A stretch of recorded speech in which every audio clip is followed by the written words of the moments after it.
Hi everyone. Tonight, we're going to castle where it is always windy. You pull your cloak tighter as you walk across the uneven stone floors.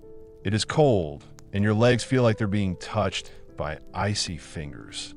You can feel the dampness in the walls, and you know that without heating, you probably won't survive this night, let alone the long winter ahead.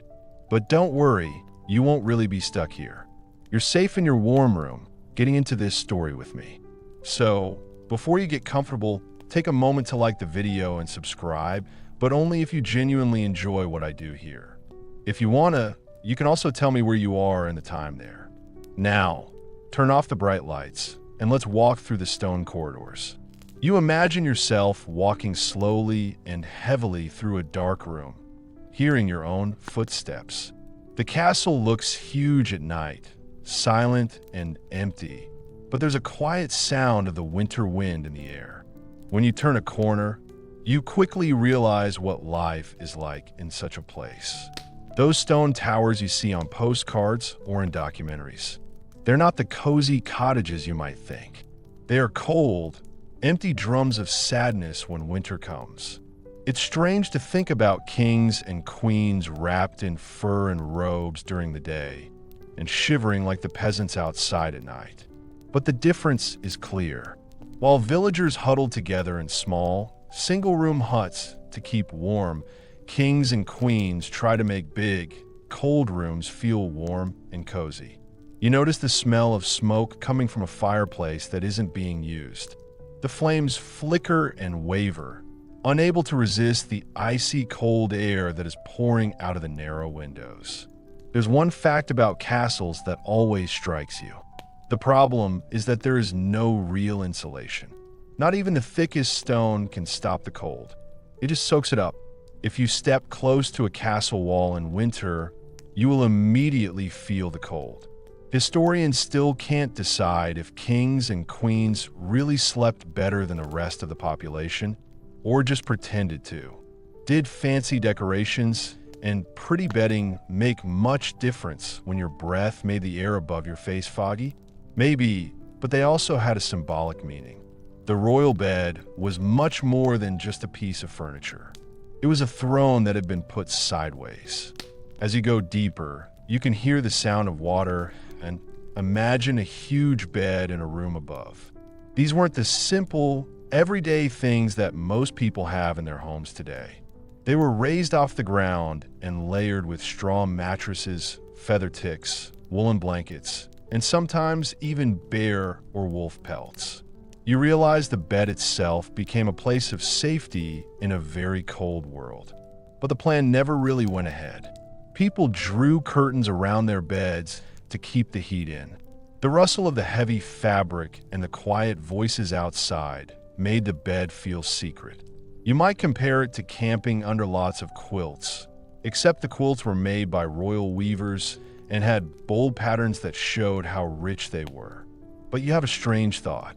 Even with silks and tapestries, the smell of damp fur, sweaty bodies, and smoldering coals must have been impossible to avoid. Hygiene wasn't exactly a strong point. You imagine rolling over on a mattress stuffed with feathers that had long since broken into dust, sending up little clouds when you shifted your weight. The unusual detail that often goes unnoticed. Some kings traveled with entire bed frames packed up like luggage. Imagine servants carrying carved posts, canopies, and mattress rolls from one stronghold to another, so that the king always had a comfortable bed. The royal bed was a source of power. It could be put together wherever the king or queen was staying. The sound come back to you. The quiet sound of water dripping through a crack in the snow. The sound of wood moving in the wind. I can hear a dog barking quietly in the courtyard below. Each noise would have been louder at night, which would have made it hard to sleep. There is no double glazing, no sealed windows, and no central heating. You're all that is left. There's a lot of bedding, and you hope that a fire will keep burning all night.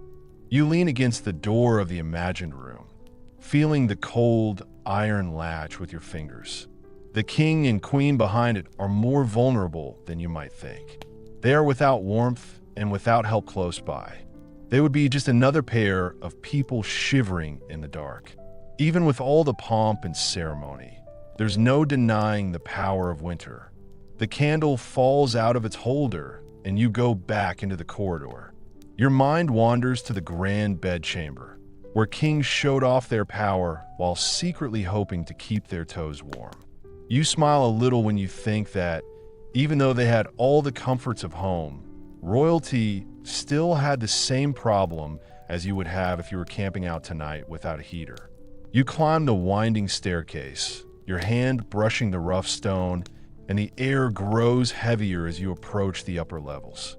You finally step into a grand chamber meant for a king, and you start to see what it would have been like for a king to sleep. The great bedchamber was more than just a place to sleep.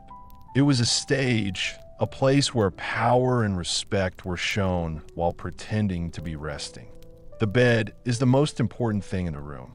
It is raised high on a carved platform, surrounded by hangings so thick they seem to drink in the flicker of torchlight. You notice how tall the posts are, stretching like miniature towers, each with a decorated banner at the top. These are not just for comfort. They are built to impress any visiting lord or foreign ambassador.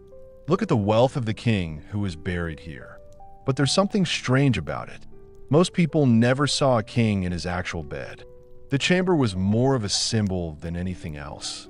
This is often used for events where the ruler is receiving special guests. The guests sit or stand around the ruler, who is sitting comfortably on a sofa.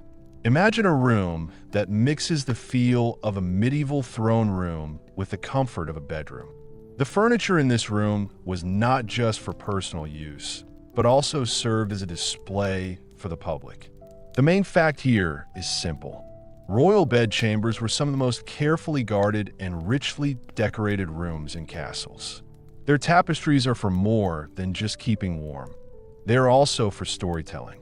Each panel might show scenes from the Bible, mythical beasts, or dynastic triumphs, reminding everyone who entered that this monarch's family was blessed by God. But there's a strange detail which feels almost funny in the sadness. Some records tell us that kings kept their favorite hunting dogs at the bottom of their beds, or even parrots squawking in fancy cages nearby. It doesn't fit with the serious image. Picture this. You're at a royal event, and all of a sudden, a spaniel starts barking or a parrot shouts out, "God save the king," in a mocking way. Experts are still arguing about whether the royal bedchamber was actually a bedroom or just a living space. Some people say that monarchs rarely slept there, preferring smaller, more comfortable rooms that were hidden away in the castle. Others think the grandeur is too important to give up, even if they're feeling cold. You sense the truth probably lies somewhere between the ceremonial chamber as a daily stage and the hidden chambers as nightly retreats.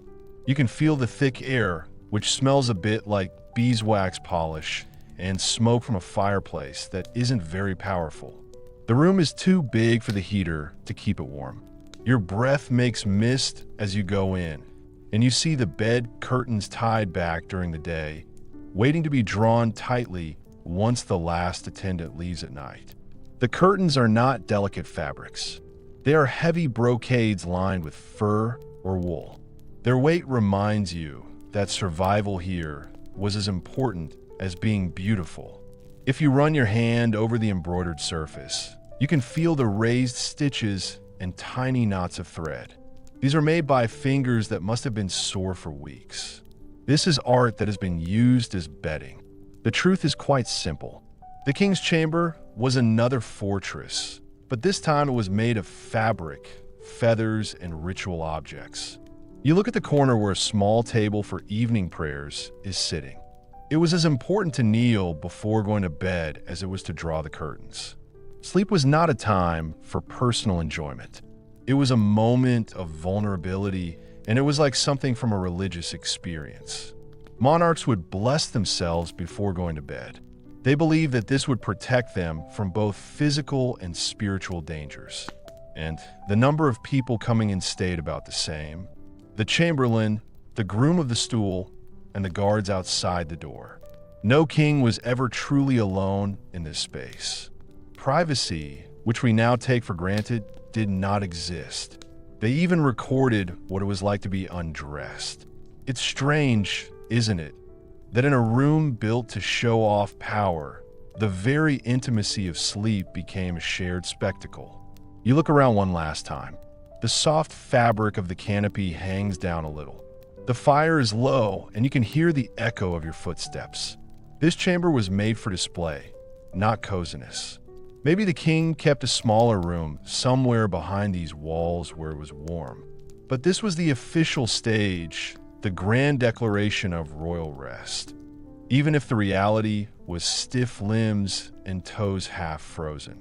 And as you close the heavy wooden door behind you, you can't help but wonder, were kings ever really comfortable sleeping here? Or was the great bedchamber just another throne in disguise? You go through another oak door, and the air feels different. The room you are in has a huge structure in it that looks almost alive in the dark. You stop suddenly, your breath catching as you realize what you are looking at: a medieval-style bed with a canopy. You couldn't buy furniture like this in a modern store. It's like a wooden fortress inside another fortress. It was built to impress and to protect the king. You step closer, and it seems to get bigger. The posts stretch up like trees carved with vines, strange animals, or saints that stare down at you with strange expressions. Above your head, the canopy spreads like a roof, heavy with fabric and tassels, embroidered in gold thread that catches the torchlight in small flickers. You imagine lying under it, looking up at those patterns, feeling a bit sleepy but also aware of the weight of wealth above you. The first thing to know is that this is a mainstream fact. Canopy beds in medieval castles were both grand and practical. The canopy, held up by 4 tall posts, wasn't just for show. It protected us from the cold drafts that came from the high stone ceilings, and its thick curtains kept us cozy and warm. When the curtains were drawn shut, it was like building a tent inside a chamber. This was an enclosed space where the king and queen might finally escape the icy cold of the winter air. Run your fingers along the fabric, and you can feel the texture of wool, velvet, or sometimes silk if it's been imported from far away. The weave is dense, which is meant to block air, not just look nice. And the layers inside are amazing too. A mattress filled with straw, with a feather bed on top, maybe another layer of wool stuffing, then sheets of linen, followed by blankets and fur throws. Imagine a layer cake of warmth.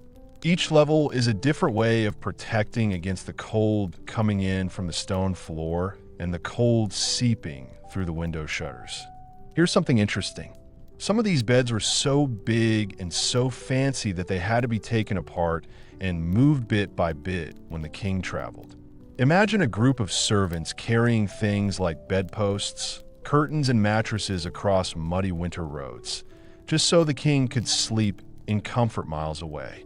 The bed wasn't furniture. It was an extension of the monarch's body, carried wherever he went, like a snail shell. But experts still don't agree on how well it actually worked. Would these big beds with canopies really trap enough heat to make a difference? Or are they mostly symbols of power with only a little warmth? Some people say that the heavy curtains made the place feel more comfortable. Others suggest that the room was so big and had no insulation, so you couldn't keep the cold out with curtains. People still debate this because it's not possible to recreate the experience of sleeping in a 15th century royal chamber with real fabrics, a modern radiator, and a fire that goes out at 3 a.m. You climb the step stool on the side. Yes, many beds needed steps because they were very tall. When you lie on the mattress, you will notice how soft and uneven it feels. Feather beds were really comfortable, but they could clump together, and the linen sheets felt rougher than modern cotton. You roll over, and the fabric curtains fall around you, blocking out the noise of the wind outside. It's a relief. All of a sudden, The wind that had been blowing through your cloak stops. The air is warmer inside this little pocket, though it still has a slight smell of smoke from the fireplace and the strong, earthy smell of furs. In your imagination, attendants can be seen moving around nearby. A chamberlain closes the bed curtains after making sure the bed warmer has done its job. Maybe a maid puts another wolf skin on the king's feet. You hear the quiet sound of boots moving away, the click of the chamber door, and then nothing for a while. The feeling of being contained is strong. You're wrapped up not just in fabric, but also in a set of traditions. Think about what this means. Sleeping in such a bed shows that your body is precious and should be protected by curtains and carvings. It also shows that it takes a lot of work to look after such a bed. The bed is like a stage or a throne, but it's also a cozy cave against the cold of the castle. The feeling of lying here is a mix of different sensations. Above the canopy is a heavy and decorative structure. It reminds us of our responsibility and performance. The curtains trap heat around you, making you feel like a child huddled under blankets. Beneath the mattress, it's soft and gentle, reminding you that even the most luxurious beds are places where bones press against the padding, where spines ache, and where restless dreams come. You start to think about what those dreams might have been like. Picture yourself falling asleep to the sound of the wind outside, the occasional cry of a crow, or the bark of a distant dog. Maybe you have bad dreams about war, politics, or betrayal. In the morning, your servants will come to see you, and the same bed you shivered in all night will be where you do your talking. One fact is clear in your mind. Canopy beds were often so valuable that they were listed with royal treasures like jewels and crowns. They were heirlooms, passed down through the generations, taken apart, and put back together in new castles. Some of these beds have even survived to the present day and can be seen in museums. They show how seriously medieval people took the art of sleep, or the illusion of it. The light from the torch goes out, leaving you in the dark. The air feels close, your breath warming it slowly, and you feel that strange mix of feeling a bit closed in and relaxed. Yes, you're protected from drafts, but you're also trapped within embroidered walls. You imagine lying here for hours, waiting for sleep to come, while hearing every creak and every noise that the castle makes at night. As you picture it, you realize that the canopy bed is more than just furniture. It's a whole medieval survival world. It's a mix of warmth, theater, and a prison made of velvet and wood. To crawl inside was to show that they were weak. Displaying it was a way of showing that they were important and powerful. That duality sticks to you as you pull the imaginary curtains shut. Trying to stay safe from the storm, they hoped they would wake up in the morning light, not in the dark as medieval people often feared. You walk further down the corridor, hearing the soft sound of your footsteps on the flagstones. Another chamber door is just around the corner, and when you push it open, you realize immediately that this is not a private sanctuary. The room is wider and has a lower ceiling than the grand chamber you left, and it has more than one bed.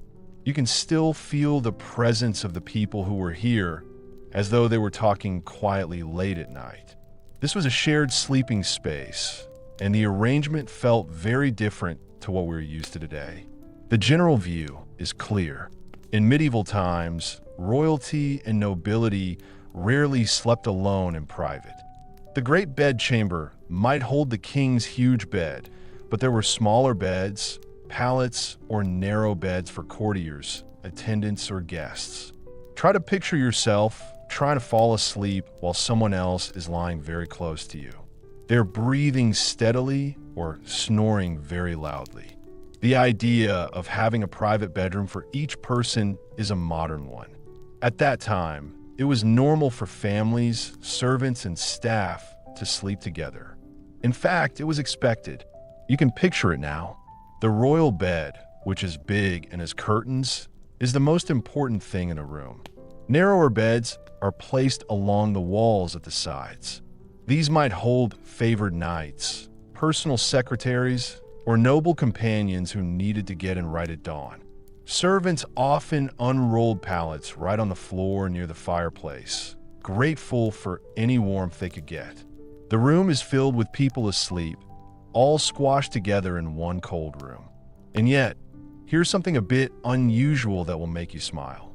In some of these records, visitors wrote about being startled awake by a royal dog jumping onto their bed, or by an attendant whispering gossip long after midnight. Imagine how awkward it would be if half the kingdom's business was being whispered about between beds, like in a boarding school dormitory, except that the issues were political alliances and international treaties rather than stolen suits. Historians still can't agree on just how close these shared arrangements really were. Some people say that kings and queens like to spend time with their friends every night, and that the cold temperatures inside castles made them want to be together. Others think these were just for certain situations, like when people were traveling or for special events. The evidence is interesting, but not complete. Was a royal bed chamber more like a crowded tent? Or did monarchs sometimes retreat into smaller hidden rooms when they really needed to be alone? You run your hand over one of the small wooden beds. It looks much simpler than the big bed you left earlier. The planks are rougher, the bedding thinner, and the sense of prestige gone. But this smaller bed was important too. Imagine being a personal servant who was told to sleep close by, so that if the king called out in the dark, you could answer straight away. They were always on the lookout. The air feels thicker here, and there are less than regal smells in the air. The mix of damp wool, smoke, and people makes a close but claustrophobic atmosphere. You can picture the noises, servants whispering until the chamberlain tells them to be quiet, the sound of embers crackling in the hearth, someone coughing as they are lying on the floor, the blankets being moved around restlessly. Sleep here was not silence, but a shared noise, a background hum of life within stone walls. This shows us something very important about the community. Even in the royal family, the difference between ruler and subject was less clear during the most difficult times. Sleeping in the same room is a way of sharing what it's like to be human. It shows that we need warmth, company, and protection. The bedchamber was not a place to be alone. It was a very busy place. It's funny to think how awkward it might have been. Picture the king rolling over and muttering in his sleep, while a courtier lying a few feet away pretends not to hear. Or imagine the queen rising to say her prayers at midnight, her ladies-in-waiting stirring with blurry eyes. It was all part of the nightly routine, whether they liked it or not. You think about the symbolic weight again. The presence of multiple beds showed that the people who lived there were friendly and important. It was an honor to be invited to sleep in the royal chamber. You were trusted enough to be near the monarch's most intimate space. At the same time, you were also trapped. You were constantly available, always on display, and you had no free time. You can imagine yourself slipping into one of these smaller beds, and the atmosphere becomes more vivid. The mattress is lumpy, and the straw rustles under the linen sheets. You put a woolly blanket over your shoulders. It feels scratchy against your skin, but you welcome the feeling as you step outside into the cold air. Across the chamber, you hear the heavy curtains of the royal bed being drawn shut, creating a muffled cocoon. Outside, you can hear people talking quietly and feel the breeze coming in through the open windows. It might sound strange, but some nobles did their business in bed. Imagine a courtier sitting on the floor with parchment on his knees. He is writing notes by candlelight while another person is asleep next to him. The line between workplace and bedroom became very blurred. The chamber was a place where people worked, slept, and prayed all day and night. The more you think about it, the more interesting the debate becomes. Was this a practical way to survive in cold castles? Or was it all just a political show to remind everyone of their dependence on the royal family? Some people say it was both. It's a balance between keeping warm and feeling in control. For you, standing here in the ghostly presence of this chamber, it seems undeniable. In medieval times, sleep was seen as a form of power, loyalty, and necessity. You let your imagination go further. It is getting dark. The fire goes from bright to small and quiet. You can hear steady breathing in the room. You lie awake, staring at the dark shape of the canopy, knowing that the king could speak at any moment and everyone there would jump out of bed. This isn't what we mean by rest these days. It's more like being ready for sleep than actually sleeping. In the morning, the chamber will come alive again. Servants will fold blankets, courtiers will straighten tunics, and the monarch will stretch beneath fur covers while attendants will fling the curtains wide. The special nighttime atmosphere disappears, and only the usual routine remains. But for a few hours, the king and his people were in the same place, breathing the same air and having the same dreams. You go back into the hallway, still feeling the quiet of the shared room. Privacy is a luxury that even kings and queens couldn't buy. In these cold winters, sleep was shared, survival was collective, and the night belonged to everyone. The next room is set out in a very dramatic way. Instead of one big bed with a few pallets around it, you notice several big wooden beds along the walls. Their frames made of solid oak, and their covers are decorated with embroidery.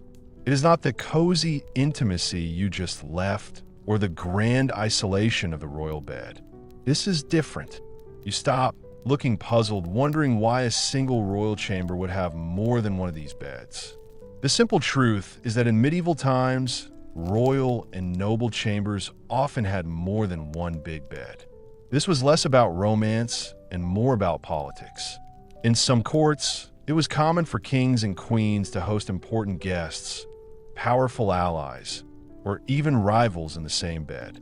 A second bed, beautifully made, was there to show hospitality, trust, and a kind of planned intimacy.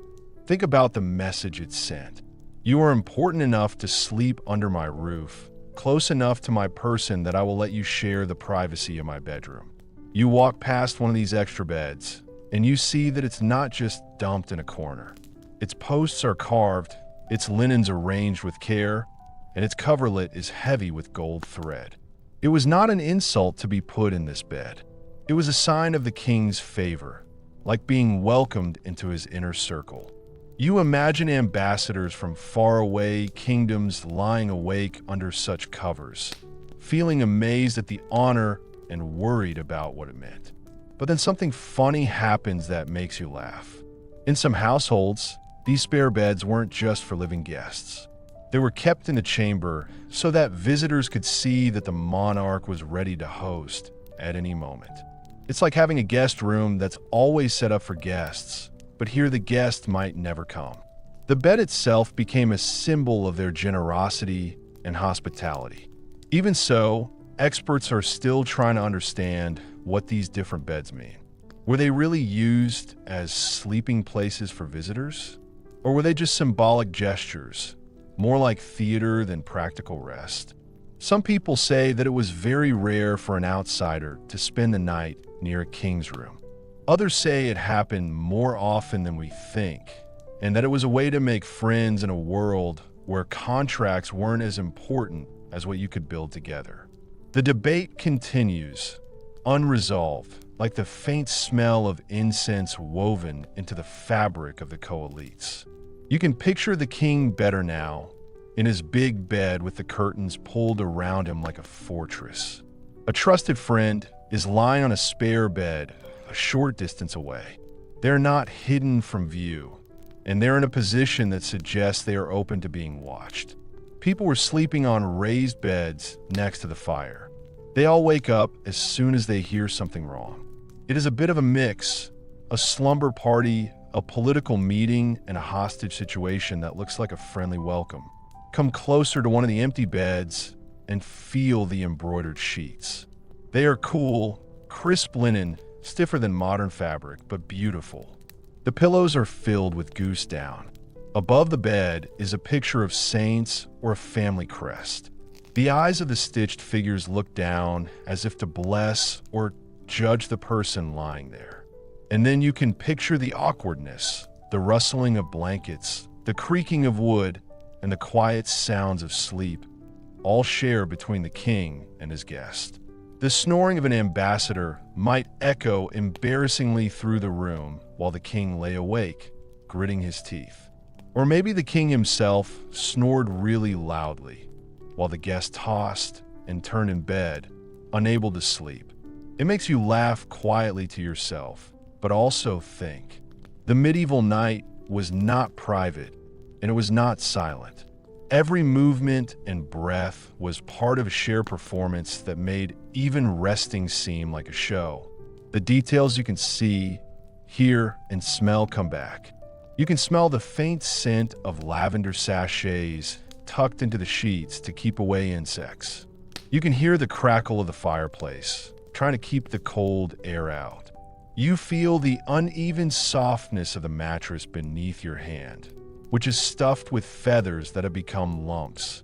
And most importantly, you can feel the power not just in the people, but also in the furniture itself. These beds are not passive. They are important in the play of monarchy. One story in particular sticks in your mind. A chronicler once wrote that a royal chamber had 4 beds, all with beautiful drapes, but no record exists of them being used. Maybe they were built to impress important visitors, or to show that the king's court could easily host many people. You wonder if it was all just an act, with fancy beds left empty, like fancy chairs at a banquet no one attends. The scholars are still arguing.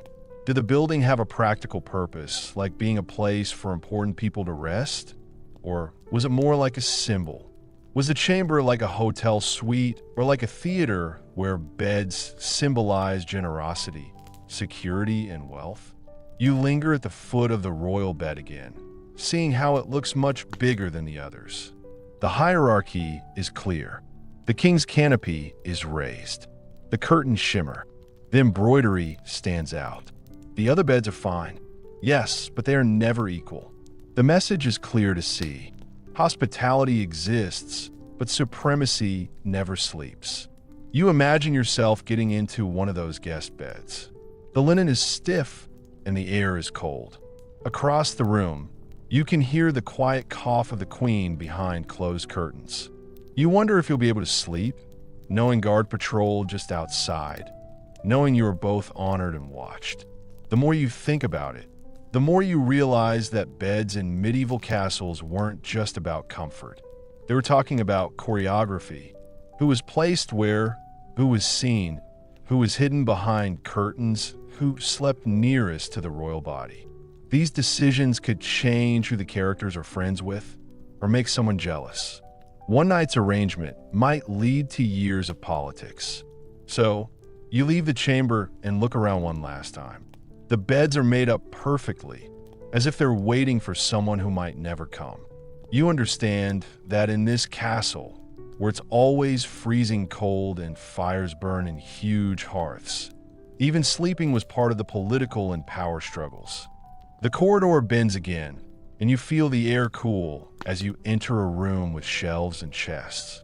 At first, it doesn't look as impressive as the grand canopy rooms, but your eyes are quickly drawn to the piles of fabric stacked neatly in corners, folded over benches, and draped on frames to air out. This is the world of layered wool and leather, the unsung heroes of medieval sleepwear. In this place, fabrics were not just for show, but for keeping people alive. One detail that is clear from the records that have survived is that there was a lot of bedding. Kings and queens did not rely on a single blanket to see them through the night. Instead, they piled on woolen sheets, fur-lined covers, and heavy quilts one on top of the other until the weight itself pressed them down. Each layer kept the heat in better. Each new piece of fabric kept the royal flesh from the cold stone walls. Run your hand across one of these woolen blankets, and you will immediately notice how rough it feels. It scratches a little, but the weave is dense, thick, and practical. The warmth comes from the weight and insulation, not from softness. Imagine you have a fur collar. It could be made of a fox, a wolf, or even a man if you want to show off how rich you are. The smell of pelts lingers faintly earthy and musky, reminding me that these were once living creatures that were made into products to make us feel comfortable. Some people say that furs were sometimes taken from ceremonial cloaks and used at night. Picture a queen taking off her fancy coronation robe to get warm. To most people today, that sounds almost ridiculous, but in a castle where air currents moved like snakes, it made perfect sense. Extravagance provided extra protection. Scientists still can't agree on how well these layers actually worked. Some people say that by the time you had stacked 4 or 5 heavy blankets on top of each other and put them on top of pelts, the warmth was more than enough, even if there was still a fire in the hearth. Others suggest that the cold air seeping through the shutters and down the chimneys meant the heat disappeared quickly, leaving the royalty feeling cold but not comfortable. The question remains, were these layers enough? Or were kings and queens still waking with stiff, frozen fingers? You sit on the edge of one of these beds, pulling the first wool blanket up to your chin. The weight of the book presses against your chest, making you feel oddly reassured, like you are anchored against the night. Another layer goes on top, heavier, with embroidered borders to show status. Then comes a fur, thick and almost suffocating. When you lie down, you feel completely covered in fabric. It's comfortable, but also a bit cramped. Turning over must have been a clumsy maneuver, requiring the shifting of several dozen pounds of material. And then there is the smell, the lingering smell of unprocessed wool, the faint smell of animal hide, the smoky perfume absorbed from fires. When you breathe it in, you realize that medieval sleep had its own scent, a mix of earthy and smoky smells, very different to the fresh smell of modern laundry detergent. Some old books say that bed covers could also be scented with herbs like lavender, rosemary, or chamomile tucked into the seams. This wasn't just for a nice smell, but also because it was thought to be good for your health, cleaning the air and preventing illness. You imagine attendants shaking out blankets in the morning, little sprigs falling to the floor, a subtle ritual of both hygiene and superstition. The way it looked was important too. These were not simple covers, but works of art. Quilts were decorated with symbols of the ruling family. Pelts were lined with silk, and wool covers were stitched with patterns that were meant to impress visitors. Sleep was important for survival, but it was also a performance. Every blanket had its own role in the show, but you still have questions. Did all those layers ever really make the bone-chilling cold of a stone chamber in January go away?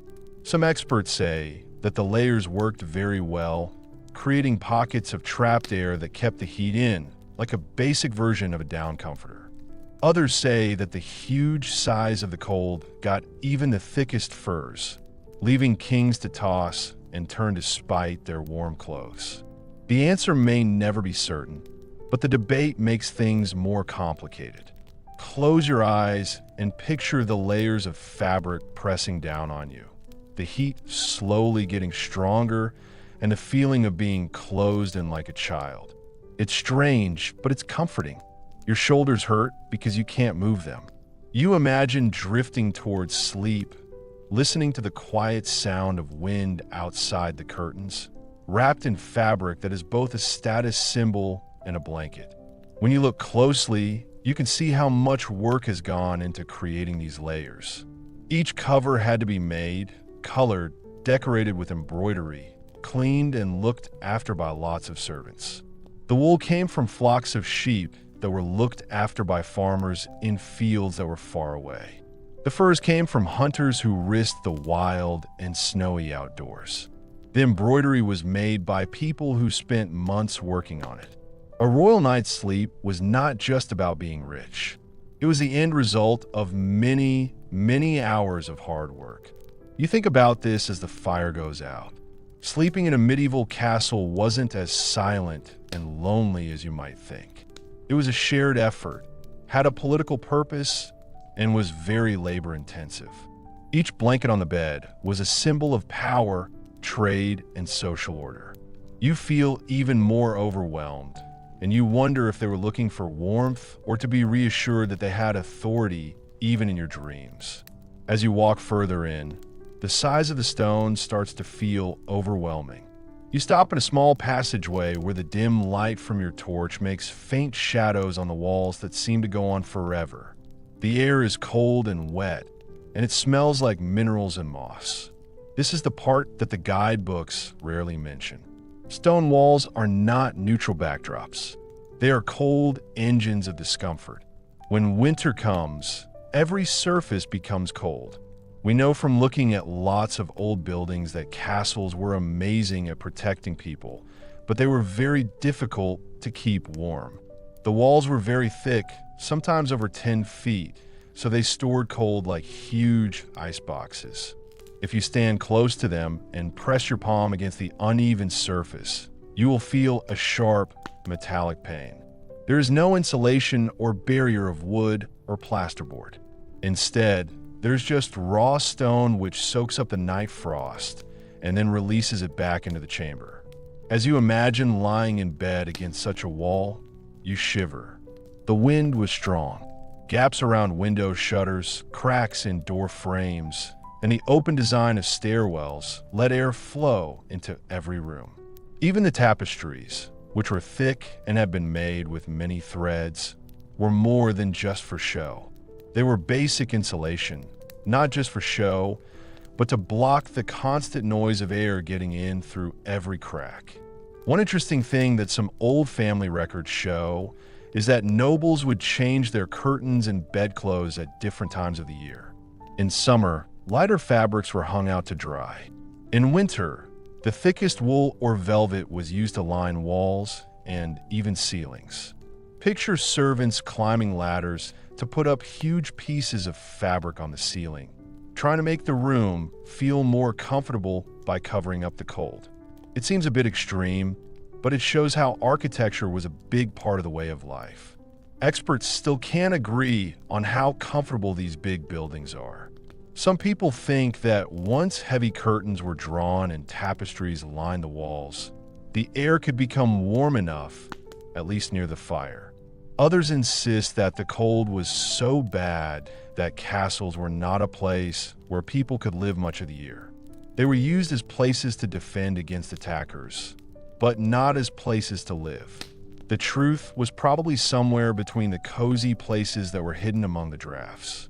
You walk further into the imagined chamber, and your torchlight falls on a small arrow slit. The narrow opening was used by archers, but in peacetime, it was always leaking into the outside. The covers might be stuck in place, but the wind still got in. You lean close and hear the faint sound of air, a reminder that comfort was not a priority. Think about how it feels. The smell of damp stone. A small amount of water was slowly running down the walls. The cold surfaces make your fingertips numb. The acoustics were unpleasant. Every cough or shuffle is louder in the echoing chamber. Sleeping here was never peaceful. It was a battle between body heat and architecture. Strangely, some medieval sources recommended not sleeping directly against the wall. People often put their beds closer to the fire or in the middle of the room. This meant that there was a cold space along the edge of the room. This small change was more about survival than elegance. It's one of those subtle changes that people often miss when visiting, but it tells you a lot about daily life. Close your eyes and imagine it now. You're lying under thick blankets, but you've positioned your bed so that it is not right next to the wall. You can still hear the wind rattling the shutters. You can feel the stone breathing cold air into the room. The fire in the hearth is weak, and the heat doesn't reach your feet. It feels like the castle itself is working against you getting to sleep, reminding you every moment that you can't have both defense and comfort. Experts are still debating this. Did people just put up with the cold, thinking it was just part of life? Or did it actually make life shorter, spread illness, and change how people thought about the night in the Middle Ages? Some researchers think that the cold weather might have caused long-term breathing problems. Others say that people got used to it and their bodies got stronger. The argument continues, we can't resolve this, and we might never be able to, because the experience of shivering kings and queens is subjective and can't be measured directly. But the buildings had a big effect on the rituals. You imagine the servants drawing thick curtains around the beds, the attendants putting fresh logs on the fires every few hours, and the maids removing the dampness from the wool hangings. These routines all started because stone walls would never change. The castle was a machine of war, but for the people living in it, it was also a stubborn and unyielding enemy. You run your hand along the stone one more time, feeling the cold sink into your skin. This was the kind of music that you could hear all through medieval winters. It was the sound of the cold air moving through the walls. No amount of jewels or banners could change that. The king who ruled huge areas had no power against the walls of his own room. And so you step away, your torchlight flickering, the stone looming like a frozen ocean behind you. Sleep in this world was not easy. It was a difficult negotiation with the very building that was supposed to keep you safe. The corridor gets narrower, then opens up into another hall. This one is marked by the blackened stone of a hearth. You can feel the change in the air as your torchlight shines on walls covered in soot. This is the heart of warmth in a medieval chamber, or at least it tried to be. Fireplaces and braziers were the first way for the monarch to keep warm during the long, cold nights of winter. We know for sure that fireplaces became common in important rooms during the late Middle Ages because of what we can see from the remains of old buildings. Before that, heating relied on central hearths. There were flames set into the floor of a hall, and their smoke was escaping through simple vents or just drifting until it seeped from the rafters. By the time great castles reached their full splendor, royal chambers had wall-mounted fireplaces with chimneys designed to draw the smoke up. They looked impressive with their carved mantels and decorative stonework, but they often didn't provide enough warmth. Step closer and you will see the flames dancing, but they are not loud. The fireplace is wide, but the chimney's draft, the air moving out of it, takes away a lot of the heat. You hold your hands out and find that they are warm, but if you take a step back, you will feel the cold again. It was nice to sit by the fire. It was still risky to lie in bed across the chamber. Some kings and queens used portable braziers. These were metal bowls filled with glowing coals that could be moved closer to the bed. The idea was simple. If the fireplace couldn't heat the whole room, maybe a smaller portable heater could. Imagine the red glow of the fire as it gently hissed. The sound of a servant tossing a lump of charcoal into the fire. The smell was like metal, smoke, and sometimes it was horrible. It was a mixture of heat and danger. The problem is smoke. Fires and braziers made it warm, but they also filled rooms with poisonous fumes. Records from people's homes show that they had coughing fits, headaches, and watery eyes. These are signs of being exposed to carbon monoxide, but at the time, no one knew what it was called. To survive, you had to find a balance. Sometimes it was a shiver in the cold, and sometimes it was risking suffocation in the dark. Experts are still arguing about how well fires can heat these huge rooms. Some people think that if you keep a big fire going all night in the room, it can make the room almost comfortable, at least in the area around a few yards. Others say that the huge size of stone halls meant that most of the heat was lost, either going up through the chimneys or disappearing into the cold walls. The truth probably changed depending on the size of the chamber, how much fuel there was, and how well people attended. Now, try to picture yourself trying to sleep near one of these fires. The air near the flames feels warm, almost too warm on your face, but your back feels cold. You roll over, pulling the covers up tighter, trying to balance the uneven waves of heat. Every crackle from the logs is loud in the quiet of the night. Sparks occasionally leap and scatter. The light is comforting but also restless, flickering against the canopy curtains like ghostly dancers. One interesting thing that was said in a few old stories is that servants sometimes carried pans of hot ash from the kitchen to the king's bedroom. They used the ash to start fires before sunrise. Picture the scene: a procession of sleepy attendants quietly walking with lit pans, the soft sound of embers being blown into a fire, the king waking up under thick blankets as the room gradually gets warmer just in time for morning prayers. It shows that comfort is always temporary and needs to be taken care of. You can feel the music more and more. The smell of burning wood fills the air, clinging to every surface, including the curtains, tapestries, and hair. The floor near the hearth is covered in ash. The sound of wood popping in the night is both soothing and startling, like distant musket fire. The smoke stays low in the air, especially when damp logs sputter, filling the lungs with a bitter taste. You close your eyes and cough once, realizing that your nightly life was closely connected to fire.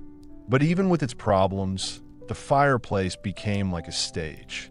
Monarchs often had fancy fireplaces with their family's symbols or pictures of the Bible on them. This made the fireplace a symbol of their family's history. Visitors entering the chamber would see not only the warm glow, but also the glow of lineage. Even survival became a spectacle. You keep thinking about the debate as you sit by the fire you imagined. Was this little heat enough to stop the cold air from coming in?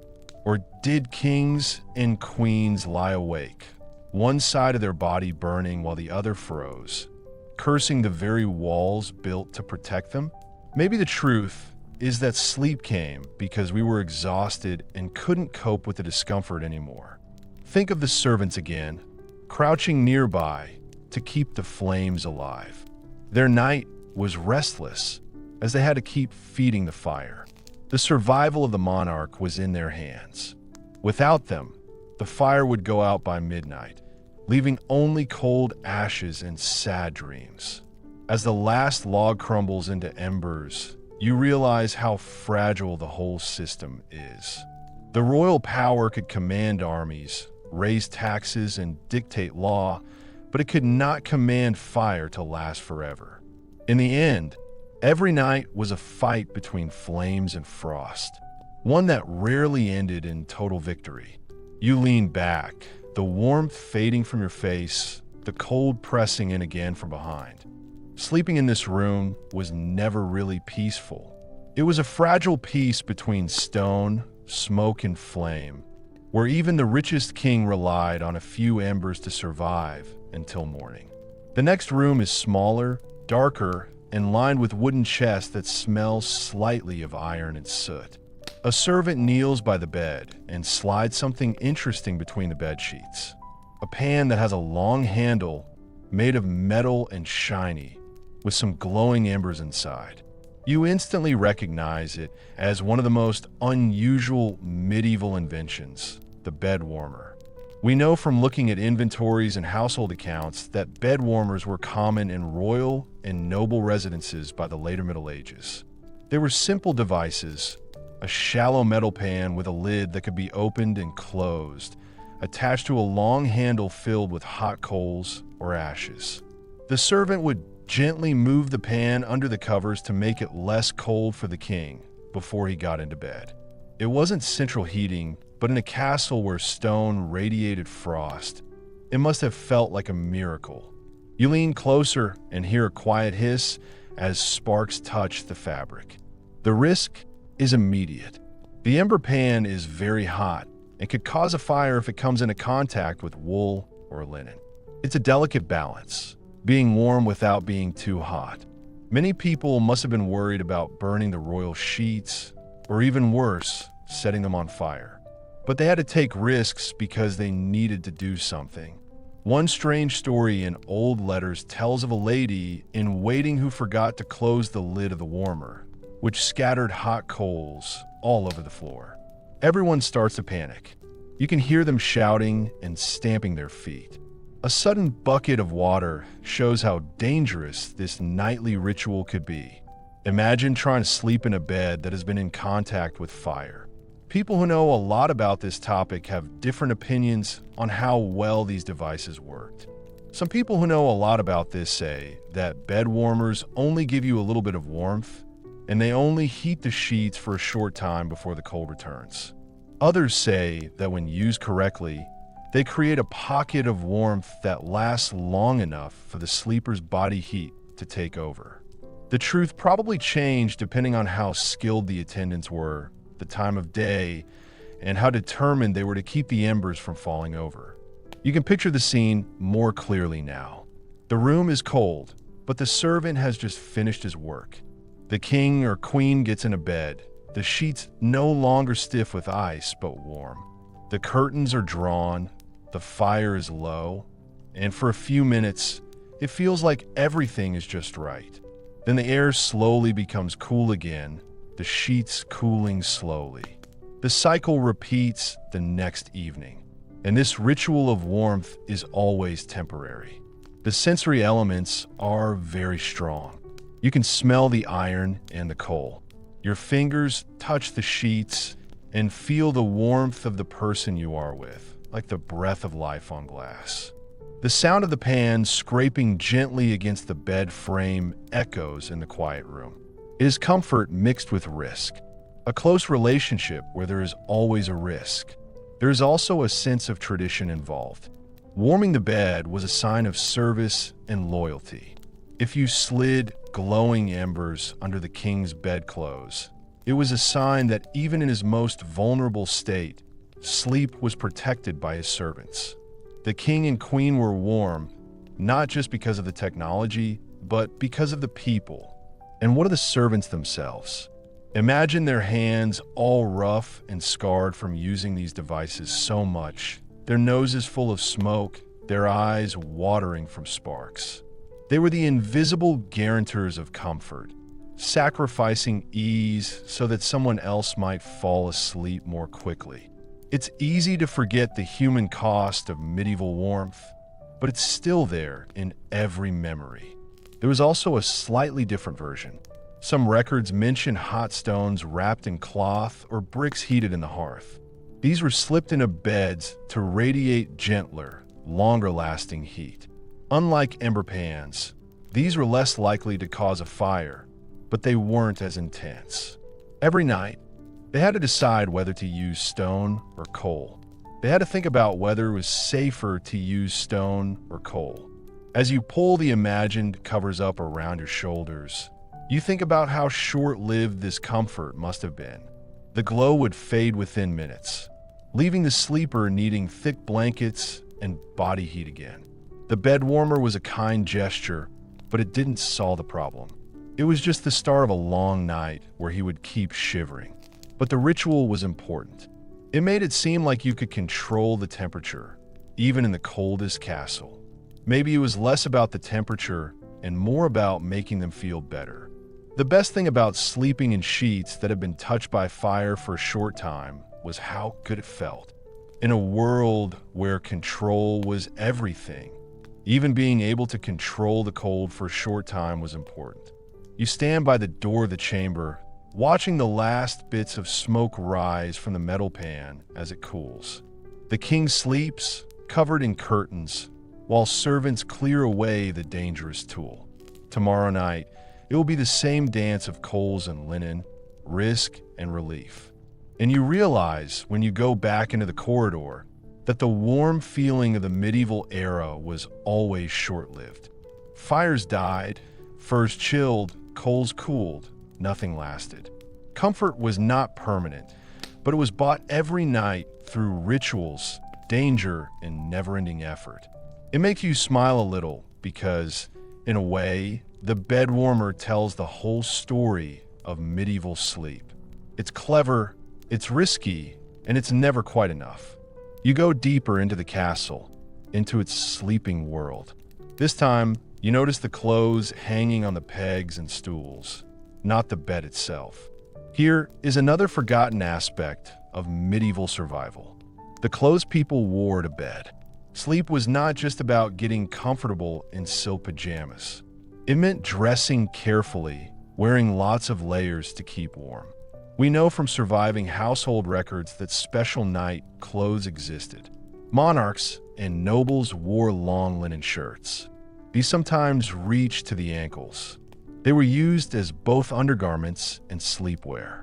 People usually wore these with woolly socks, heavy socks, or sometimes gloves. And most iconic of all, the nightcap. Imagine a king putting on a soft hat before crawling under furs. As he settles down, the tassel on his hat brushing against his cheek. Think of how important it was. The head quickly lost heat in a chamber where breath solidified in the air, so it was vital to cover every inch of skin. You might think that sleeping in lots of layers is too much, but for them, it was the difference between life and spending the night shivering. Some people say that royalty even wore lots of tunics at night, which made sleep a kind of daily dress. Imagine trying to get out of bed under lots of blankets and wearing lots of woolly clothes. It's so heavy that it's hard to get out of bed.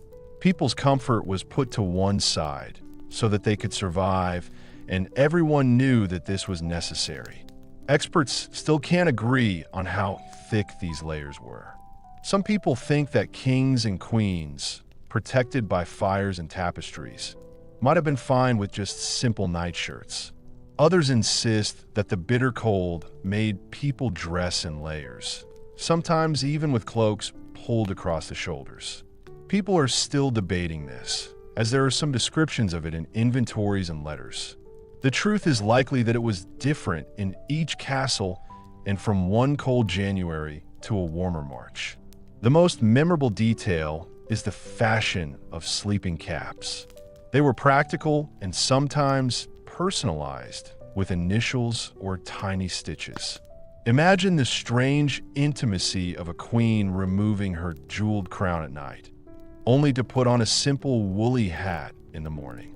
This change made them seem less impressive, but it also showed their weaknesses. You smile, imagining a ruler of half of Europe lying in bed like a child in a Christmas play. As you imagine wearing these clothes, you will start to feel like you can see, hear, and feel them. The linen shirt is stiff at first, but it will soften against your skin. The woolen socks are a bit scratchy, but they keep your feet warm. The cap keeps your head warm and stops you hearing the sounds of the chamber. You feel wrapped up and cozy. And as you lie back, the thick material presses gently against your limbs, like a cocoon keeping you warm in the cold. There is also something to do with the mind. Dressing for bed was a signal that the day's activities were over and it was time to rest. Even kings and queens needed rituals to mark the end of something, like washing their hands, saying prayers, and putting on their nightshirts. The nightcap, small as it was the final step into vulnerability. Some old letters from the 15th century even talk about rich families giving fancy nightshirts as presents. It might seem a bit weird at first, but it actually makes sense when you think about the weather. The beautiful embroidered linen gown was more than just fabric. It offered warmth, safety, and intimacy.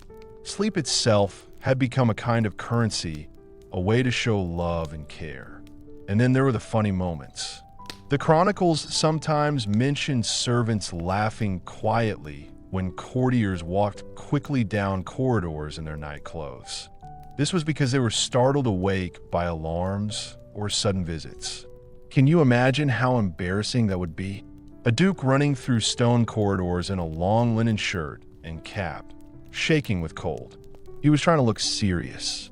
Even the most powerful men and women were reduced to their undergarments by the cold and the darkness. Researchers are still debating this. Were these layers purely practical, or do they also have a symbolic meaning? Some people think that these night shirts were worn to show status, even when the person was at home. Others think that they show that even royalty had to face the same challenges as everyone else. Maybe the truth is somewhere in between. We're clothes to bed to keep warm. But they also reminded everyone, both the king and his servants, that even when they were in bed, their status had to be shown in the clothes they wore. Now imagine getting into a bed with curtains, your body covered in wool, linen, and fur. Your head is tucked under a cap. You try to find a comfortable position, shifting your weight around a bit. You breathe into your hands, warming them through the fabric of your gloves. Your skin prickles with the itch of wool. Your chest feels tight under your clothes. Even so, you are thankful because without it, the cold would keep you awake all night. The torch guttering in the corner sends shadows across the pile of discarded cloaks and boots. The servants leave quietly, and only the sound of fabric can be heard as the king turns over in bed. For a short time, the world seems calm and hidden. The king or queen goes to sleep, and you realize, as you gently move back into the hallway, that medieval night clothes were more than just clothes. They were shields sewn, woven, and pulled tight against the castle's cold winter air. In those quiet hours, crowns and scepters were not important. People survived by wearing socks, gloves, and nightcaps. The next chamber is even grander, but not because of its bed or its hangings. This room feels powerful in another way. Men in smart clothes are standing in the shadows. They are quiet and still, but you can still tell they are there. These are the chamberlains, the people whose job it was to keep the royal family's privacy and decide who could come near the bed. You immediately feel that this is more than just a bedroom. It was a stage where there was always a lot of negotiation, and entry was controlled very precisely. From official records and court manuals, we know that the bedchamber was one of the most restricted spaces in any castle. It was very important for a king to have it. Only a few trusted attendants were ever allowed past the heavy door, and each had a specific job. The chamberlain was in charge of access. The groom of the stool was in charge of personal needs. Pages were responsible for clothing and fires, and guards stood guard outside. They stood together as a human shield around the royal body, protecting it. Think about how sleepy you feel. Even though they had crowns and armies, kings and queens were defenseless once they closed their eyes. The bedchamber was the most personal and political room in the palace. Who was allowed to enter, it was a question of trust, and trust was never given easily. One interesting fact appears in lists of people who live in a house. The chamberlain often kept real keys to the room, a big responsibility. Keeping those keys was a symbol of power, showing that privacy was important to more than just the king, but also to his loyal servants. Isn't it surprising that even the most powerful ruler in Europe needed a few attendants to protect his privacy? And then there are the more unusual details. Visiting ambassadors sometimes wrote letters complaining that they had to wait for hours outside the royal chamber for the monarch to come out of bed for a few minutes. It wasn't because they were inefficient. It was planned. Chamberlain made the royal family seem more majestic by restricting access, and even when the royal family was just covered up under blankets, it felt like a special event. Scientists still can't agree on how private monarchs really were. Some people think that kings and queens had secret hiding places where they could go to sleep without anyone knowing. Others believe that the royal family slept with guards always nearby. There is no proof of what happened, so people are still discussing it. You can imagine all sorts, from people being alone in secret to their lives being shown to everyone. Close your eyes and picture your normal nighttime routine. Before sleep, the monarch is undressed by attendants. Take off each piece of clothing slowly, fold it up neatly, and put it away. The chamberlain makes sure the bed is ready, the covers are turned down, and the bed warmer is applied.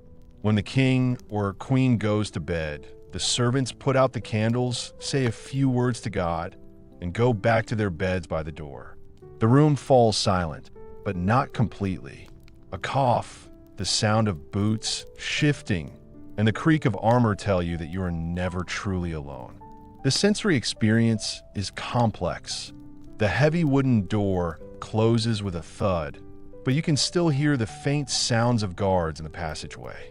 The sound of fabric moving as a servant leaves the room is the last human noise before sleep. The air smells of beeswax and ash, and behind the curtains, the monarch breathes in deeply, trying to forget that others stand watch only feet away. One entertaining story is recorded in a court chronicle. One time, a servant called Chamberlain tripped over a dog lying at the bottom of the royal bed while he was going around the room at night. The king, half asleep, reportedly told him off in such a funny way that the story spread through the household. Even in a place where everyone was asleep, accidents and laughter happened. The fact that he was being watched meant that he couldn't have any privacy, not even when he was trying to have a private moment. You start to realize that the Chamberlain family were more than just guards. They were in charge of the images. They decided who could see the king and queen in bed, who could bring them petitions, and who could spend time with them. Access became very important, and this led to rivalries. If someone was not allowed to be in the chamber, it meant they could not have any influence. If you were admitted, you were at the edge of power. The debate continues in academic circles. Was this about physical safety or performance? Some people say that it was necessary to have someone there to stop an assassination, rebellion, or betrayal. Others focused on the fact that the bed was seen as a stage, with chamberlains playing the role of stage managers. This meant that the king was always shown as someone who was hard to reach, full of mystery, and chosen by God. Both of these are probably true. Now imagine you are the king or queen. You get under the covers with the curtains closed and the fire low. You know that outside the fabric barrier stand men who can hear you breathe, who will leap up at the first sound of distress. You're protected but also watched. You're safe but never free. It makes you feel both safe and trapped, comfortable and worried. In the morning, the situation is the opposite. Attendants will open the curtains, help you into your robes, and bring you water to wash. The bedchamber changes from a private space to a public theater once again. You can't separate the two. The very place you dream is also the place where power is negotiated, whispered, and displayed. You go back into the corridor, and the lesson sticks with you. Medieval kings and queens never slept alone like you think they did. They slept with one eye open, and they paid attention and watched what was going on around them. Privacy was just an illusion, kept in place by curtains, while trust was enforced by chamberlains with keys. The most private room in the castle was also one of the most political. You go into the next room, and it looks familiar at first. A big bed covered in soft velvet, the fire gently burning in the hearth, and the walls decorated with beautiful tapestries. But something about the atmosphere feels different. The air feels thick and heavy. Here, the bed was more than just a place to rest. It was a place for close relationships, secrets, and politics. Modern stories show that the royal bed was also often used as a place for meetings. Councils were sometimes held in these chambers. Advisors gathered close while the monarch reclined against cushions. It might seem strange now that rulers in the Middle Ages would discuss important agreements while half covered in blankets, but it actually made sense to them. The bedchamber was the most private and secure room in the castle, with trusted attendants guarding it. If important secrets needed to be shared, if alliances were being made, if someone was being tricked, or if someone was being helped, the royal bed was a good place for it. Picture what it would be like. The king was sitting under a big umbrella. Couriers sat on stools or leaned on the edge of the mattress. They spoke quietly and angrily as they discussed their plan. The sound of the fire and the quiet whispers of secrets make every word seem important. A private moment in a bedroom becomes a public moment in a council chamber, and the close-knit atmosphere makes the situation feel more intense. One example that is well documented is from the French court. Sometimes, ambassadors were allowed to go straight to the king's bedchamber for a meeting. They said it was both flattering and unnerving. It was an honor to be so close to the king while he was lying in bed, but it also made it difficult to know where to draw the line. Was this just casual access, or was it a performance meant to make visitors feel relaxed? The uncertainty was part of the appeal. Then there are the stranger details. Women who worked for the queen sometimes wrote about how the queen's bed was sometimes used for talking late into the night. People were lying around, chatting and gossiping. They shared secrets. Rumors spread, and people's alliances were tested in hushed conversations. You can almost hear the laughter behind closed curtains, the sudden quiet when someone came in, and the person dozing off again. Experts disagree about how much of this closeness was deliberate political maneuvering and how much was just practical. Some people say that kings and queens used to use their beds as stages to make themselves more approachable, but still show that they were in charge.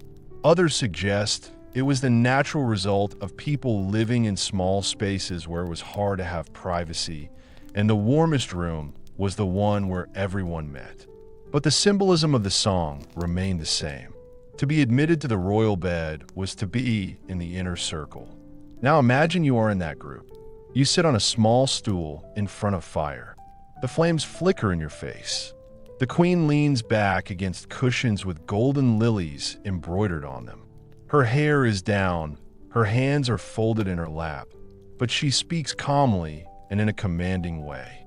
She asks for your opinion on something important, like a war or a marriage, and suddenly you realize that in this quiet, dimly lit room, decisions are being made that will affect whole kingdoms. The closeness makes the gravity even stronger. Then we see something strange, a royal bed, not just a place to rest, but also a place for special meetings. Sometimes visitors were invited to see the monarch get up in the morning or be put to bed at night. Ceremonies that were both private and grand.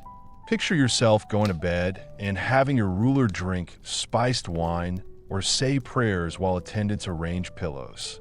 It seems very personal, but it was a deliberate act of power. By sharing these private rituals, monarchs made their courtiers feel more dependent on them.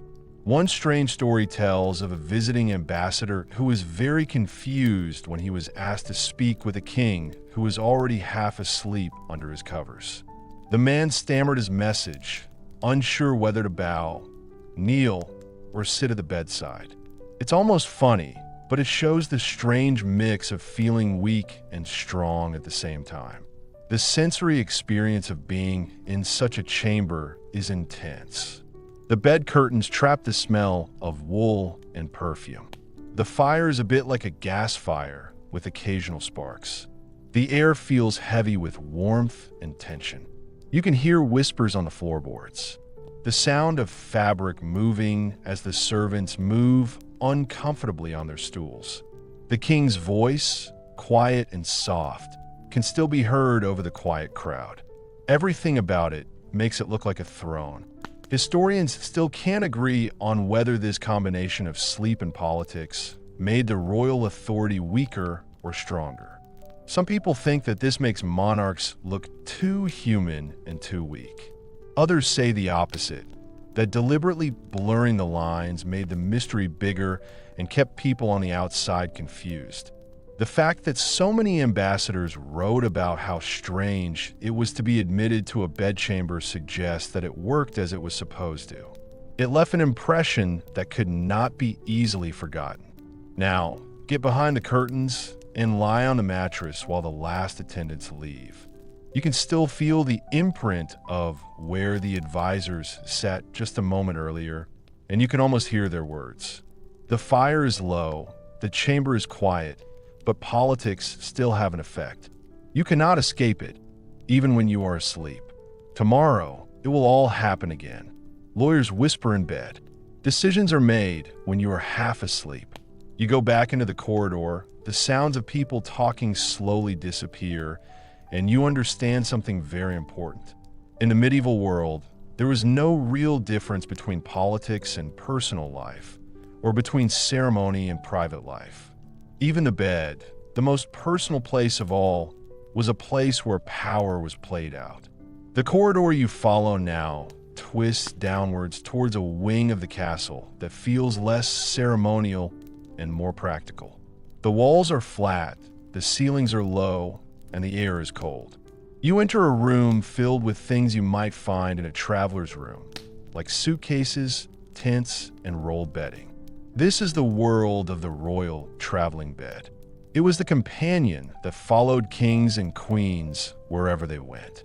We know from looking at household accounts that monarchs rarely stayed in one castle for long. Courts moved around a lot, going back and forth between palaces, fortresses, and hunting lodges. And when war or religious travel was necessary, the king or queen would go into tents that had been put up in places where they were not welcome or in forests where it was very cold. But even in those situations, they still needed the comforts of sleep. The beds were taken apart, put on carts, and put back together like puzzle pieces wherever the royal body needed to rest. Think about what that meant. Servants carry heavy oak posts through the mud, drag mattresses wrapped in oilcloth to protect against rain, and carry embroidered curtains through mountain passes. It was a big job, but one that had to be done. The royal bed was much more than just a piece of furniture. It was a portable symbol of power and a sign of continuity, even in places where things were uncertain. One detail recorded in English royal records is particularly interesting.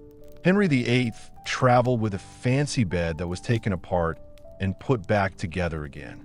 It was made of wood, painted, and had a canopy. Picture this. A golden bed frame is pulled out from a wagon in the middle of a battlefield camp, while soldiers are sitting on straw beds nearby. The bed showed that the king was still king, even when he was surrounded by mud and fear. And here's something strange, almost funny. On some expeditions, the portable beds were so big and complicated that they needed whole teams of carpenters to put them up. Accounts describe tents that were so full of wooden frames that they almost collapsed, and ropes that were so taut that servants struggled to raise canopies inside canvas pavilions. You can almost hear the sounds of people working, the laughter and the curses as the royal dignity was rebuilt in the middle of nowhere. Experts are still trying to work out how well these traveling beds actually worked. Did they make people feel better, or were they just a symbol of something? Some people say that the comfort of your own bed and the things you have around you make you feel warm and calm. Others believe that the effort was much greater than the benefit. No matter how many furs you piled, a tent pitched on frozen ground could never feel like home. The lack of agreement shows how hard it was to tell the difference between what was practical and what was good performance. Imagine you're in one of those campaign tents. Outside, snow crunches under the boots of guards, and the night wind snaps the canvas like a drum. Inside, the royal bed stands proudly, its curtains drawn, its blankets thick with fur. There's a brazier next to the tent, and it is making sparks fly onto the wet walls. You get under the covers and feel the same fabrics you slept under at Windsor or Rouen. Even if the ground beneath you is mud, you can still feel the illusion of continuity. The details of the senses are overwhelming. The air smells of wet wool, wood smoke, and horse manure. The fire crackles, but the air is not warm. The mattress feels uneven because of the way it was packed when it was shipped. feathers clumped together from a damp. The curtain blocks out some of the noise, but you can still hear the horses stamping around outside and the soldiers in their armor making noises. Sleep is restless and full of noise, like war. But the symbolism was more important than the rest. Keeping up the royal bed ritual meant that even when the king was out fighting, he was still more than just another soldier. He thought his body, sleep, and dreams were all very special. Lying in that bed made you feel like a king or queen, even if you were in the mud. It made followers feel better, reminded allies what they stood for, and showed that they would always do the same, even when things seemed to be changing a lot. There is one funny story from the Burgundian court that is still known today. A duke's bed was so grand and so heavily curtained that when it was set up inside a tent, it collapsed under its own weight. The chronicler noted that the duke slept humbly on a chest that night. This was a rare moment when his status was shown to be less important than what was practical. You smile, imagining the laughter muffled in the dark as servants hurried to save face. The academic conversation around traveling beds also touches on psychology. Was this about feeling warm or about making it seem like you have control? Some experts say that sleeping in familiar surroundings, even in a dangerous place, made rulers feel calm and confident. Others say that these beds were just for show, used by the king's followers and friends, not the king himself. Either way, the sight of a bed being put back together in a frozen field is still a really memorable experience. Now imagine you're lying there as king or queen. The tent flaps in the wind, a candle sputters, and the curtain of your bed shields you from curious eyes. For a few moments, wrapped in the same embroidered sheets that touch your skin back in your palace, you can pretend the world outside is not chaos. You drift off to sleep, not because it is warm, but because the routine makes it familiar. You imagine yourself stepping back from the tent, leaving the bed to loom alone in the flickering firelight. You understand something very important. In the Middle Ages, kings and queens did not just sleep wherever they were told to. They brought their world with them, and every night they recreated it, making a temporary home out of fabric and ritual. No matter where he was, whether it was a winter field, an icy forest, or a smoky hunting lodge, the royal bed was always there. This made the idea of permanence seem possible in places where nothing was certain. You leave the campaign tents in your imagination and return to a castle chamber. This one feels different, not because of its size or the quality of its hangings, but because of its atmosphere. The fire glows in the hearth, casting a restless light across the stone walls, but the room still feels dim and a bit smoky. You squint and realize why. The air feels thick and heavy, like a veil of wax and soot that never quite clears. One thing we know for sure is that medieval nights were lit not by electricity, but by fire, candles, rush lights, and oil lamps. In royal palaces, people liked beeswax candles better than tallow candles. Beeswax candles were cleaner and more expensive. Their pale, golden flames flashed more brightly, creating long shadows on the tapestries and canopies. It smelt sweet, a bit like honey, but there was also a smoky taste. Not even beeswax could make people forget that smoke had come out of the stone rooms. Picture the king or queen lying under furs, with the bed curtains closed and a candle lit on a table or on a wall. The flame moved every time a breeze blew through the shutters, the light dancing across the room. Sleep came in a world where it was hard to see and not completely still. People often say that these rooms are smoky. Fireplaces did not always draw properly, especially in windy weather. If the wind was wrong, smoke could come back into the room, blackening ceilings, staining curtains, and stinging eyes. You cough in your imagination now. You can taste something nasty in your mouth and hear the sound of the bed sheets rustling. One strange entry from a 15th century list of goods and equipment describes candles being blown out by servants after the king or queen went to bed, with one candle being left on to check the room at regular intervals. Imagine how much it would disrupt things. The half-asleep royalty stirred when they felt the sharpness of flint and steel, and their eyelids fluttered open as smoke filled the canopy. Comfort was not constant, but came and went, punctuated by the rhythms of flame. Experts still can't agree on how much people can handle this environment.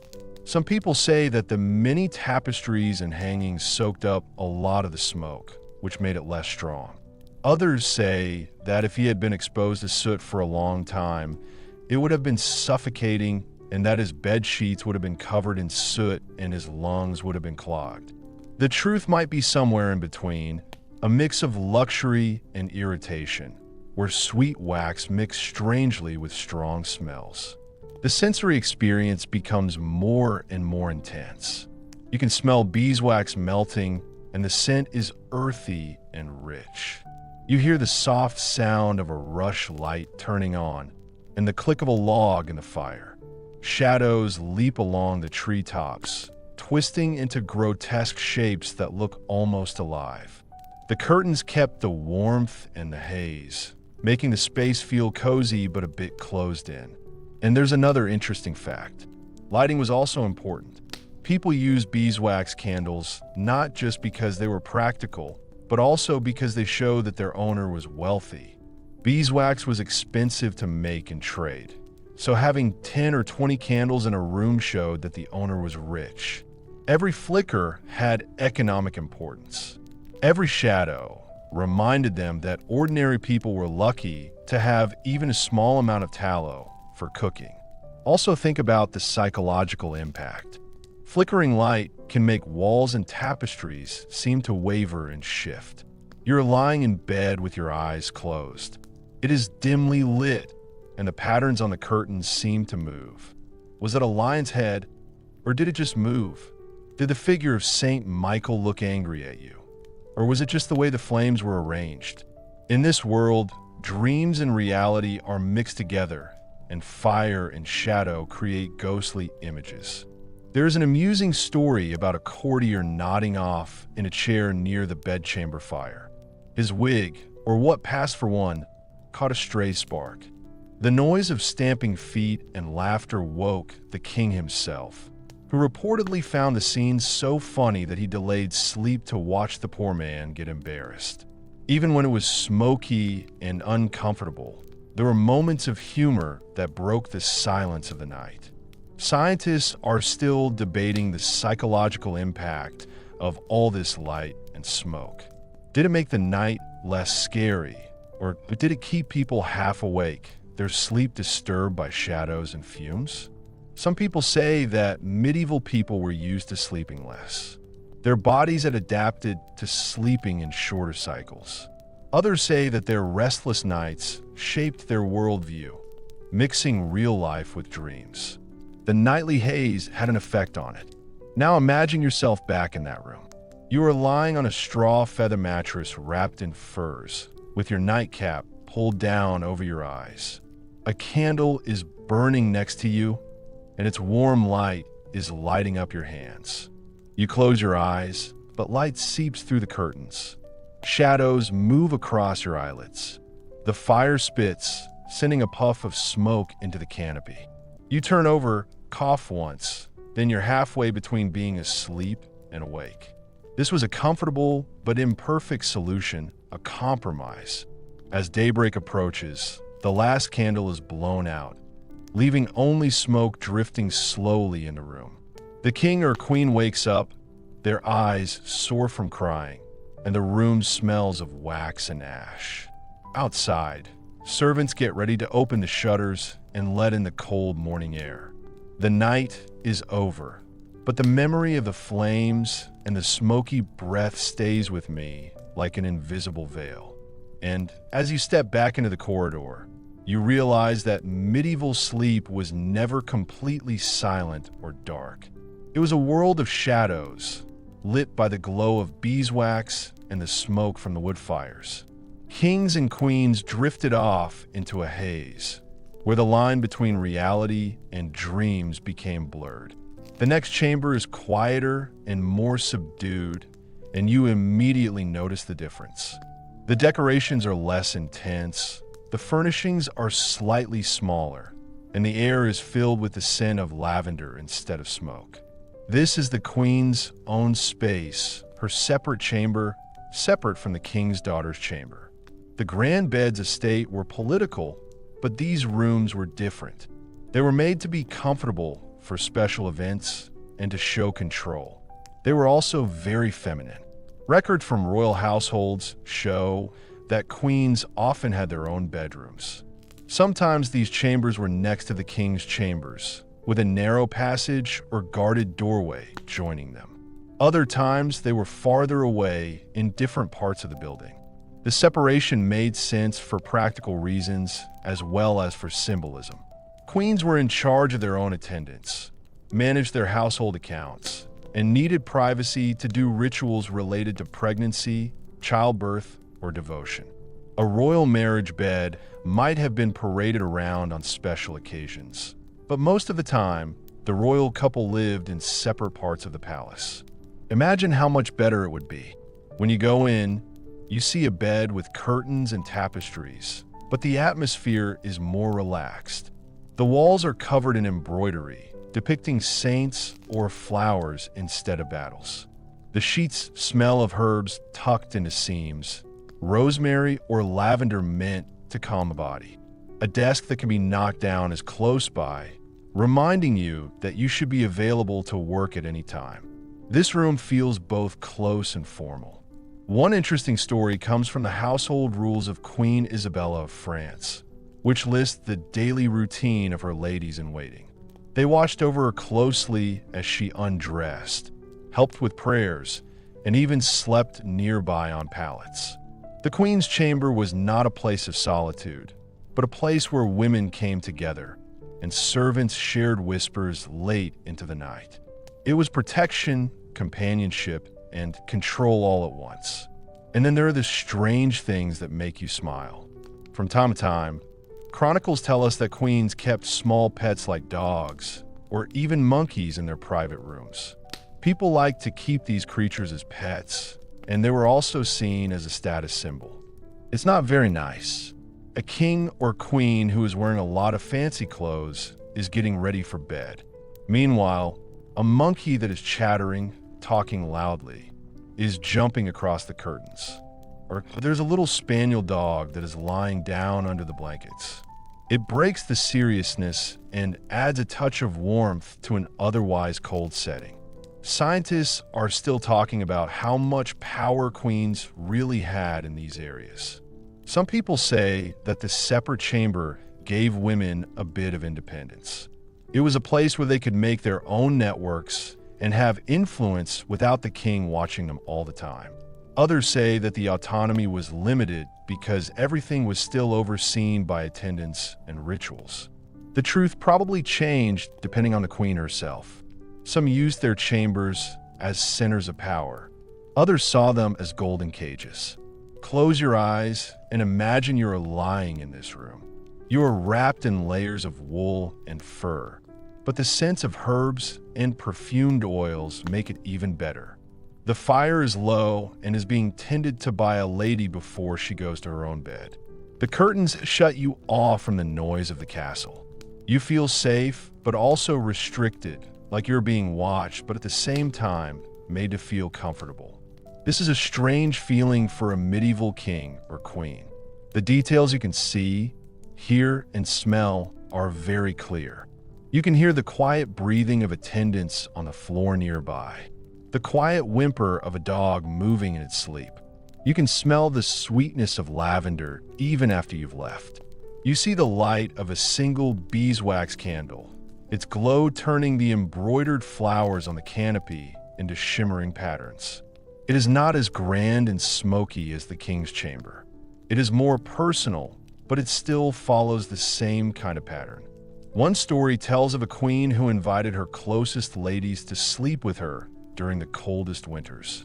She did not do it in a sexual way, but simply to keep warm and have someone to talk to. The image is striking. A king is curled up with his trusted women, whispering prayers and stories in the dark.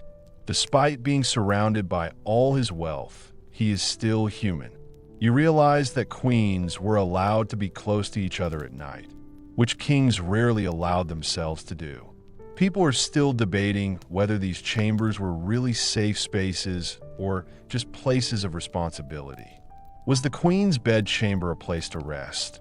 Or was it another space for diplomacy where ladies carried messages and arranged favors? Some evidence suggests both.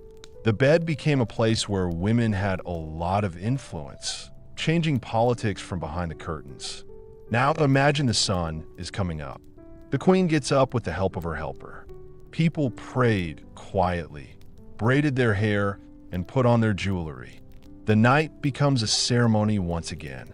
What was private was actually semi-public. Every movement is watched, recorded, or remembered. The bedchamber was never just hers. It was part of the network of power she represented. You quietly walked back into the corridor and thought about the strange situation. The queen's chamber was more gentle, more perfumed, and more intimate, but it was still political. The curtains hid many things: comfort and restraint, love and obligation, privacy and responsibility. And perhaps in the long, cold winters, it offered one small comfort: a place where a woman could make her own mark, even while wrapped in the furs of a kingdom. You leave the queen's perfume room and find yourself in a smaller room filled with old books, jars of dried herbs, and the faint smell of vinegar. This is not a bedroom, but a reminder of how much medieval medical ideas affected people's lives at night. To understand how kings and queens slept in winter, you have to think about the strange world of humors, drafts, and remedies. These were the medical ideas that governed everything from diet to dreams. One thing that was written about a lot in medical books was the belief that cold air was dangerous. Doctors warned that sleeping outside at night could make people sick. Drafts were not just uncomfortable.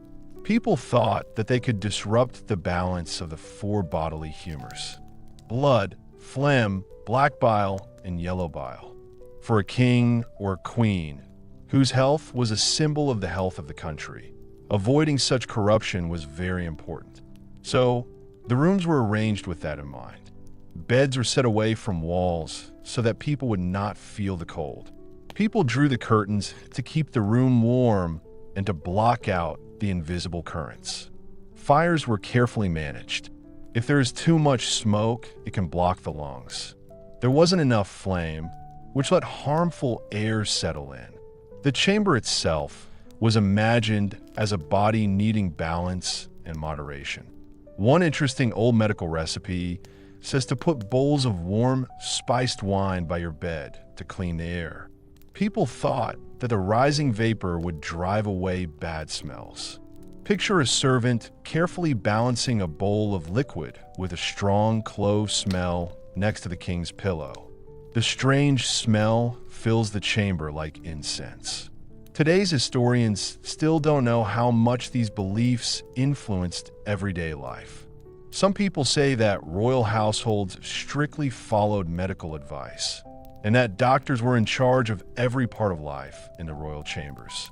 Others think the prescriptions were more symbolic than practical, with attendants focusing instead on tangible comforts like blankets and furs. We don't have any consistent records, so the debate is still going on. This makes us wonder how much superstition actually affected sleep. Now, imagine the king and queen getting ready for bed. A doctor is nearby, giving advice on which herbs to burn, which foods to avoid before bed, and how many logs to put on the fire. Maybe the king is told to wear socks lined with rabbit fur, while the queen is told to sip warm fets flavored with nutmeg. The bed becomes a clinic and a sanctuary. It's like the curtains closing around not just a body, but a carefully planned health routine. The sensory details are striking. The air smells of rosemary and thyme, which have been scattered on the floor to protect the place. The sweet smell of cloves from the spiced wine that was left on the bed still lingers. The fire is gently smoking, its smoke mixing with the smell of herbs. You can hear the soft sounds of people praying and medical instructions being given quietly. It's a mix of devotion and science, even though you might not think you can call humoral theory science. Here's a strange fact that seems almost funny. Some texts advised putting live animals in chambers to create natural heat. Small dogs, or even chickens, might have been kept close to beds, as their body heat was thought to be a way to keep out drafts. You can't help but smile when you think about a queen falling asleep while a chicken is quietly sleeping under her bed curtains. But there's always the worry about getting sick.